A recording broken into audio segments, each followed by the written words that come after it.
Hi అమ్మ, ఎలా ఉన్నారు? రండి, పనసపొట్టు జీడిపప్పు వడియాలు వేసి ఆవపెట్టి ఎలా వండాలో చూసేద్దాం. పనసపొట్టు మసాలా ఫ్రై ఈరోజు చేసేది మనం. అలాగే మనం పనసపొట్టు కట్ చేసుకుంటాం కదా, అలాగే కొన్ని గింజలు తీసుకొని ఇలా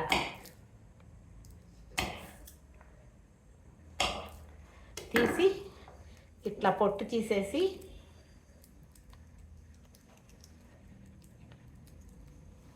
వేసుకున్నానంటే అటు జీడిపప్పులాగా తగులుతాయి, టేస్ట్ చాలా బాగుంటుంది.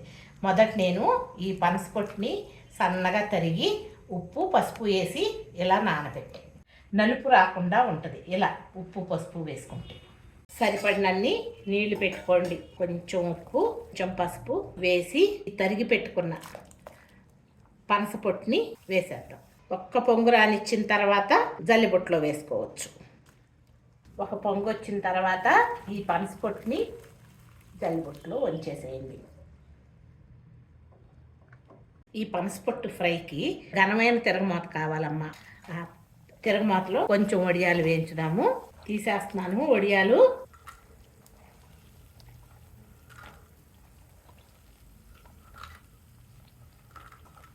అలాగే కొన్ని జీడిపప్పు వేయించేద్దాం. జీడిపప్పు వేగిని తీసేద్దామా. అలాగే పచ్చిమిరపకాయలు కూడా వేయించండి. కొంచెం ఎండుమిరపకాయలు కూడా వేద్దాం. వేగినవి తీసేద్దాము. ఈ తిరగమాతలో స్పెషల్ ఏంటంటే ఆవాలు ఎక్కువ వేయండి.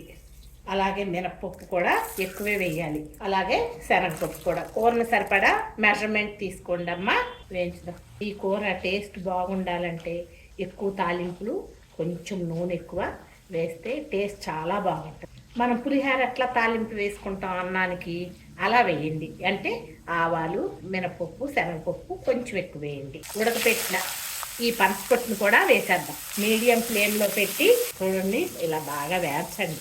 మధ్య మధ్యలో ఇలా తిప్పుతూ వేయించుకుందాం. చిన్న గోళికాయంత చింతపండు రసం వేసుకుందాం. సరిపడినంత ఉప్పు, కొంచెం కారం వేద్దాం. ఒకసారి తిప్పి వేయించి పెట్టుకున్న ఎండుమిరపకాయలు, పచ్చిమిరపకాయలు వేసేద్దాం. ముద్దలో పెట్టుకొని తింటే టేస్ట్ చాలా బాగుంటుంది. ట్రై చేసి చూడండి ఒకసారి. ఈ టైంలో ఒకసారి ఉప్పు కారం చూసుకోండి. 1 నిమిషం హై మీద పెడుతున్నాను. ఇప్పుడు వేయించి పెట్టుకున్న వడియాలు, జీడిపప్పు వేసేయండి. ఇలా తిప్పేసి చాలా కమ్మగా ఉంటుంది. మీరు ఇలా చేసి చూడండి, అద్భుతంగా ఉందంటారు. ఇంకా ఆఫ్ చేసేస్తున్నాను.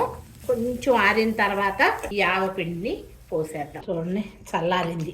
ఆవు పిండి ఎప్పుడైనా కూడా చల్లారిన తర్వాతే వేయండి. కొంచెమే వేస్తున్నాను. కూరకు సరిపడా ఆవు పిండి వేసుకోండి. కలిసేటట్టుగా తిప్పేసుకుందాం. జీడిపప్పులు కరకరలాడతాయి, అలాగే వడియాలు కరకరలాడతాయి. ఇట్లా లాస్ట్లో వేసుకుంటే ఈ కూర కూడా టేస్ట్ చాలా బాగుంటుంది. ఒక్కొక్కళ్ళు అయితే అన్నం వడ్డించుకున్న తర్వాత కూరలో జీడిపప్పు వడియాలు కలుపుకుంటారు. చూసి మీ ఇష్ట ప్రకారం వేసుకోండి. అంతేనమ్మా, సింపుల్గా పనసపొట్టు ఆవపెట్టిన ఫ్రై.